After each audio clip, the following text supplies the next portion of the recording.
It's just an old truck. That's what my brother said after selling the last thing my husband left behind. My parents told me to stop crying. My sister said I was making Thanksgiving depressing. They all agreed I'd eventually move on. Then, right in the middle of dessert, somebody knocked on the front door. It wasn't a neighbor. It wasn't a relative. It was the man who bought my husband's truck. And he wasn't there to return it. He was holding a grocery bag. Inside were my husband's work gloves, our wedding photo, a USB drive, a memory card, and a storage receipt. Then the man looked straight at me and said, "Mrs. Harper, your husband told me that if this truck was ever sold, I should find you." Everyone at the table went silent. My name is Claire Harper. I live in Springfield, Missouri, and that Thanksgiving dinner changed everything. My husband Luke spent 6 years restoring that truck. Every Saturday morning, he'd disappear into the garage with coffee and country music. He rebuilt almost every part himself. After he died, I couldn't bring myself to sell it. I couldn't even drive it. So when my parents offered to keep it in their barn, I trusted them. That was my first mistake. Mom hugged me after the funeral. "Leave it with us, sweetheart." Dad nodded. "Nobody will touch it." Jason even promised to start it once a month. At the time, their kindness felt comforting. I had no idea they were already discussing what to do with it. I didn't know it yet. Luke's work gloves were still sitting on the passenger seat. Our wedding photo stayed tucked behind the visor. His favorite baseball cap hung on the mirror. I told Mom several times, "Please don't move anything." She smiled. "We understand." Apparently, understanding meant something different to them. 3 months later, Jason came over. "You know, Claire, that truck is just sitting there." I ignored him. "It's wasting space." I ignored him again. Then he laughed. "Luke would have wanted you to move on?" Something about that sentence made me angry, because Luke and Jason never got along, and suddenly my brother was speaking for my husband. That was my second warning. 2 weeks before Thanksgiving, I stopped by my parents' place. The barn door was open, and something felt wrong immediately. I froze. The truck was gone. Completely gone. At first I thought Dad had moved it. Then I noticed the empty oil mat, the empty shelves, and tire marks leading outside. My blood ran cold. I stormed inside. "Where's Luke's truck?" Jason barely looked up from his phone. "Oh." He shrugged. "I sold it." I thought I'd misheard him. "You what?" He smiled. "It was just taking up space." Just taking up space. Like 6 years of my husband's life meant nothing. Mom didn't yell at Jason. She didn't defend me. She sighed. "Claire, honey, don't start. Sweetheart, it's just old metal." Old metal. Not Luke's pride. Not his memories. Not our history. Old metal. And my father just stared at the floor. That hurt more than anything. Then Jason admitted he used my spare key. The one I'd left with Mom for emergencies. My stomach dropped. "You had no right." Dad quietly muttered. "The barn isn't free, Claire." I stared at him. "You're charging me rent now?" Nobody answered, because silence was easier. I almost skipped Thanksgiving. But Mom begged, "Let's not ruin the holidays." So I came, and the entire dinner felt rehearsed. Jason avoided eye contact. Beth kept changing the subject. Dad barely spoke. Then Jason finally laughed and said, "You know, Claire, it's unhealthy to cry over a truck." Everyone chuckled awkwardly. Even my mother. I wish that had been the worst part. Then my niece Emily looked up from her mashed potatoes and innocently said, "Grandma said Aunt Claire would never notice." The room froze. Mom's fork stopped in midair. Jason coughed. Beth quickly said, "Emily, sweetheart, eat your dinner." But I wasn't looking at Emily anymore. I was looking at my mother. Because for 1 second, I saw guilt. And that's when I realized this wasn't Jason's idea. It never had been. Emily's innocent comment hung in the air. Nobody corrected her. Nobody laughed. Nobody even looked surprised. Mom quickly handed her another roll. "Sweetie, finish your dinner." But Emily had already said too much, because children don't invent secrets. They repeat them. And suddenly, I knew something. They'd talked about this. Long before Thanksgiving. I looked straight at Jason. "How long have you been planning this?" He rolled his eyes. "Oh, for God's sake. It's a truck." "No, Jason, it was Luke's truck." He slammed his glass down. "Luke's gone, Claire." The room went silent. Then Mom whispered, "Jason." But it was too late, because I saw something in his eyes. Not regret. Annoyance. Like my grief was inconvenient. My sister Beth sighed dramatically. "Claire, you're stuck." I stared at her. "You need therapy." Dad nodded. Mom nodded. Jason smiled. Apparently, everyone had decided grief was my problem, not their betrayal. That changed everything. Then Mom spoke softly. "Sweetheart, we're worried about you." "Worried enough to sell my husband's truck?" She sighed. "We thought it would help." Help. As if stealing memories was treatment. Then Beth accidentally said something strange. "Maybe after Christmas we can finally clear out the garage too." The garage? My stomach dropped. Because Luke's tools were still there. I slowly turned toward her. "What garage?" Beth froze. Mom's eyes widened. Jason immediately interrupted. "Forget it." But it was too late. They had more plans. The truck wasn't enough. And suddenly I realized Thanksgiving wasn't about healing. It was about timing. Then somebody knocked on the front door. 3 times. Nobody moved. Dad frowned. Mom looked annoyed. Jason muttered, "Who comes on Thanksgiving?" I stood up automatically and opened the door. A gray-haired man stood outside, holding a grocery bag. He looked nervous. Then he asked, "Mrs. Claire Harper?" I froze. "Yes." He nodded. "I'm Walter Briggs. And I bought your husband's truck." Before I could speak, Jason appeared behind me. The moment he saw Walter, his face changed. Actually changed. Color drained from him. Dad stood up. Mom whispered, "Oh no." And Walter looked directly at Jason. "I didn't come to talk to you." Jason swallowed hard. Because apparently, this wasn't the first time they'd met. Walter walked inside slowly, then placed the grocery bag on the counter. "I found these behind the passenger seat." He carefully removed Luke's work gloves, our wedding picture, a small USB drive, a Dashcam memory card, and a storage receipt. Then he looked at me kindly. "Your husband wanted you to have these." I stopped breathing. Dad stood immediately. "Sir, I think this can wait." Walter shook his head. "No." Jason stepped forward. "We already paid for the truck." Walter ignored him. Then he looked directly at me. "Luke told me years ago." And suddenly Jason shouted, "Just leave!" That was when I knew. My brother wasn't scared of me. He was scared of Walter. Walter reached inside the grocery bag again and removed a sealed envelope. Luke's handwriting. I recognized it immediately.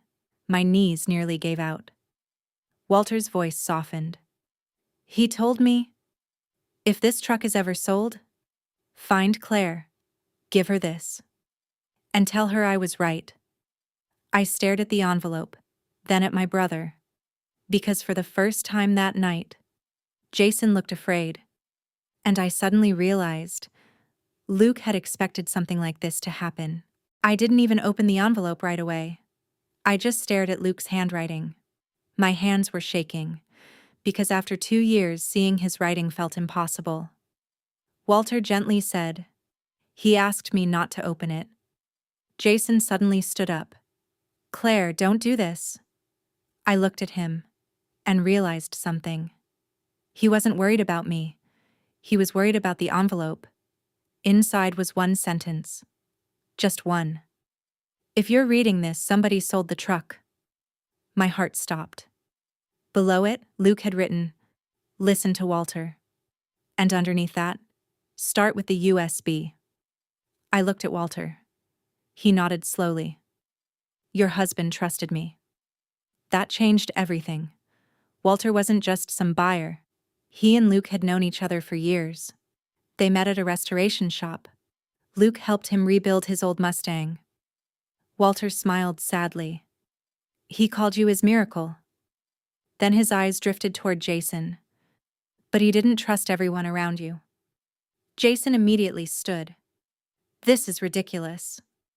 But nobody listened. I plugged the USB into my laptop. There was one audio file. Luke's voice filled the room, and I broke, because I hadn't heard him in 2 years. His voice cracked. "If you're hearing this, something happened to the truck." Mom began crying. Luke continued, "Claire, sweetheart, don't panic." Then he paused and said something that made Jason freeze. "I wish I trusted your family more." Luke's voice became softer. "Jason asked me for money again." Jason looked down. Dad closed his eyes. Then Luke said, "I told him no." Another pause. "And he didn't take it well." My heart started racing, because Luke had never told me any of this. Then Luke whispered, "Before anything else, look at the dashcam card." Walter nodded. "I never watched it." Jason stood up. "We're seriously doing this now?" I ignored him, because suddenly, my late husband was guiding me, and I wasn't finished listening. The memory card contained dozens of clips. Most were harmless. Road trips, gas stations, Luke singing terribly. I was crying and smiling at the same time. Then one video appeared. Date: 7 months before Luke died. The timestamp made my stomach tighten. Luke was sitting inside the truck. Jason stood outside the driver's window. The audio wasn't perfect, but I heard enough. "I need 20 grand. Luke answered quietly, "No."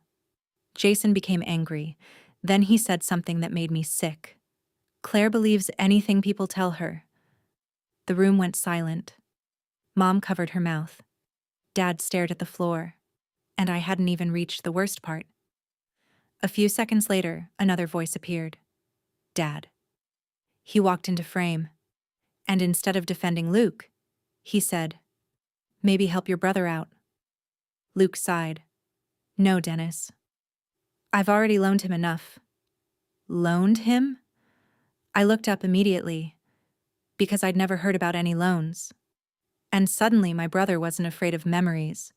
He was afraid of what memories proved. Walter quietly reached into his pocket. "There was one more reason I came." Everyone looked at him. Then he pulled out his phone. "I own cameras at my garage." Jason's face lost all color. Walter pressed play, and there was my brother, helping unload Luke's truck. Dad beside him, Mom standing nearby, and Jason's voice was crystal clear. His widow already agreed. I felt my stomach drop, because I never agreed. And suddenly, I realized the lies around this table had started long before Thanksgiving. Nobody spoke after Walter's video ended. Mom finally broke the silence. "Claire, sweetheart, we thought you gave permission." I stared at her. "Really?" "Because I was at work that day." She looked away. That was all the answer I needed. She knew, and she had always known. My Aunt Linda's phone buzzed. She frowned, then accidentally opened an old family thread. Right in front of me. I recognized Jason's name, Mom's name, Beth's name, and then I saw a message from 3 weeks before Thanksgiving. "Jason, selling it this weekend." Mom replied, "She'll cry for a few days and move on." My entire body went cold. Then another message appeared.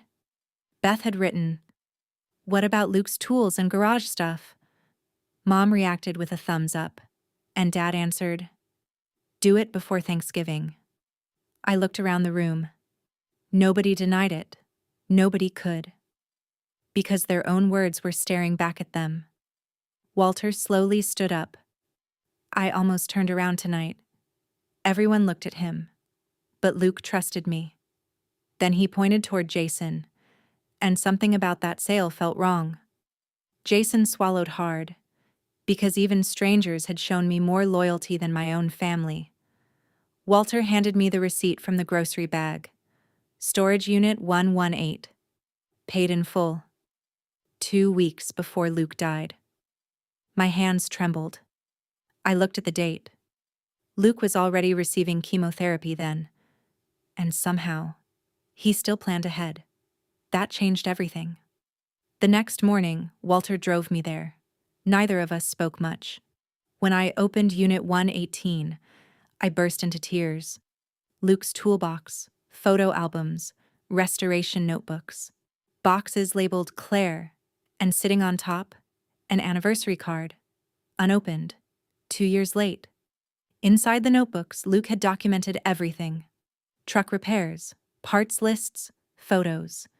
And then I found something unexpected. Letters. Written during chemo. Notes for me. Jokes. Memories. Things he wanted me to remember. I cried for almost an hour. Because Luke wasn't saying goodbye. He was staying with me.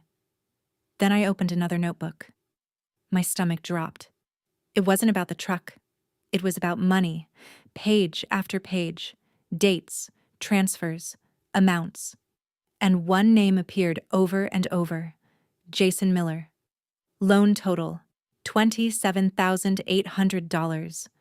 My brother owed Luke nearly $30,000 and never repaid a penny. Attached was another note, written by Luke. Dennis promised Jason would repay me. Dennis. My father. My heart sank. Because Dad hadn't just known. He witnessed it. And after Luke died, everyone pretended the debt disappeared. If your spouse left proof that your own family betrayed you, what would you do? Comment below. Truth over family. Then I found a folder labeled Insurance. Inside were copies of paperwork from after Luke's funeral. I froze. My signature was there, but I barely remembered signing anything. Mom had brought those papers to me when I was heavily medicated and grieving. She called them final bills. Then I saw where the money went. Jason's debt payments, family reimbursements, Beth's account, my father's credit card. I sat down on the floor, because they hadn't just stolen a truck. They had stolen from a widow. And for the first time since Luke died, I wasn't crying. I was angry. I sat in that storage unit for almost an hour.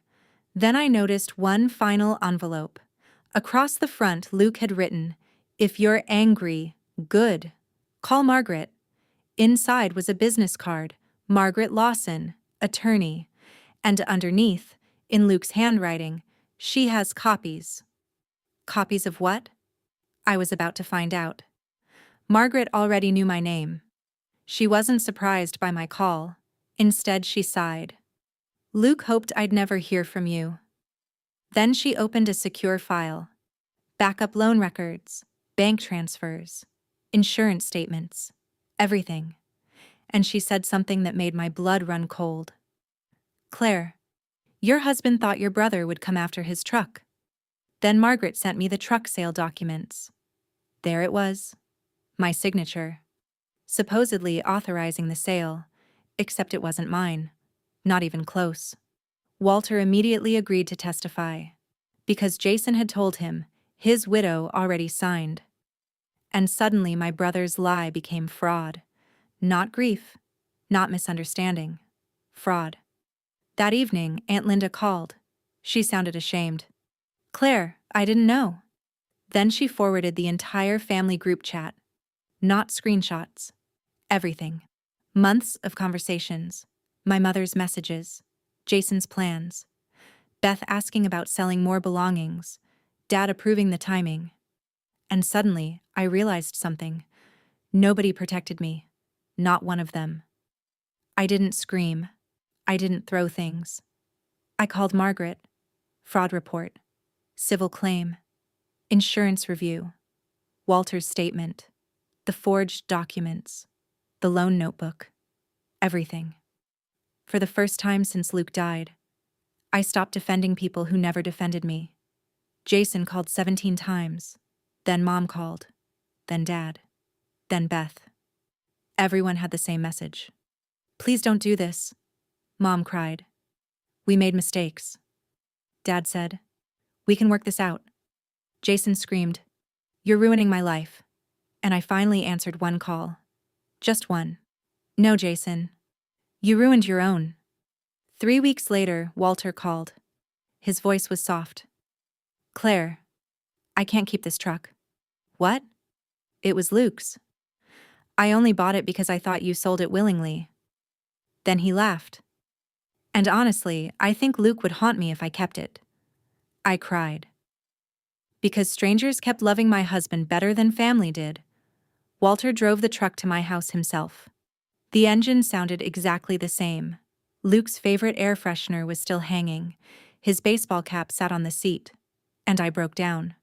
Walter hugged me, then quietly handed me the keys. They belong with you. Not my parents. Not Jason. Me. A month later, relatives started seeing the group chat. Aunt Linda didn't hide it anymore.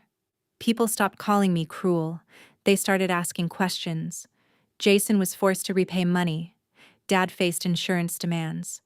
Mom's lies finally caught up with her. And Beth? She stopped calling completely. Because shame hates sunlight. Last spring, I finally drove Luke's truck again. His work gloves sat on the passenger seat. The anniversary card stayed in the glove compartment. And as I drove down the highway, I smiled. Because my family was right about one thing. Selling that truck did help me move on. Not from Luke. Never from Luke. From them. They thought selling my husband's truck would make me forget him. Instead, it reminded me who truly loved me. And that Thanksgiving night, I didn't lose the last piece of my husband. I finally lost the people who never deserved either of us.